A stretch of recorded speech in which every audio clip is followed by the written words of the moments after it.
नाशिकच्या पंचवटीत jogging track असलेल्या Shrikrishna garden समोर साकारलाय 7 मजली देवीदास हाईट प्रकल्प। मग येताय ना आजच आपला फ्लॅट बुक करायला देवीदास हाईट्स मध्ये।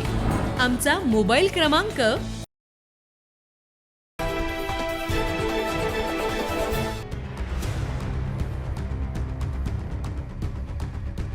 नाशिकच्या भावली धरण पर्यटकांवर केलेल्या हल्ला प्रकरणात 2 दिवसांपूर्वी 9 संशयितांना ताब्यात घेतलं।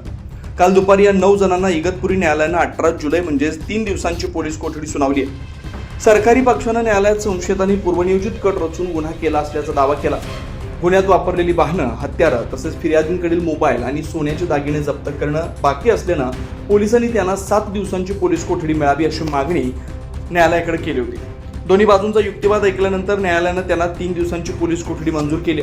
न्यायालयानं दिलेल्या निकालानंतर पोलिसांनी विशाल भटाटे, अनिकेत मानवेडे, अनिरुद्ध भागडे, सागर गीते, विनोद बोराडे, सचिन आडोळे, अर्जुन आडोळे, देवीदास भगत आणि अजय ताल भगत यांची ज्या ठिकाणी पर्यटकानं मारलं त्याच ठिकाणाहून धिंड काढली।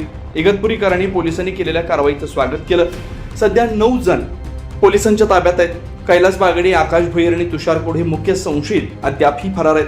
पोलिसांकडून या मुख्य 3 संशयितांचा कसून शोध सुरू आहे। मात्र न्यायालयानं दिलेल्या पोलीस कोठडीत या 9 संशयितांकडून आणखी नवीन काय माहिती समोर येणार हे बघणं महत्त्वाचं असणार आहे।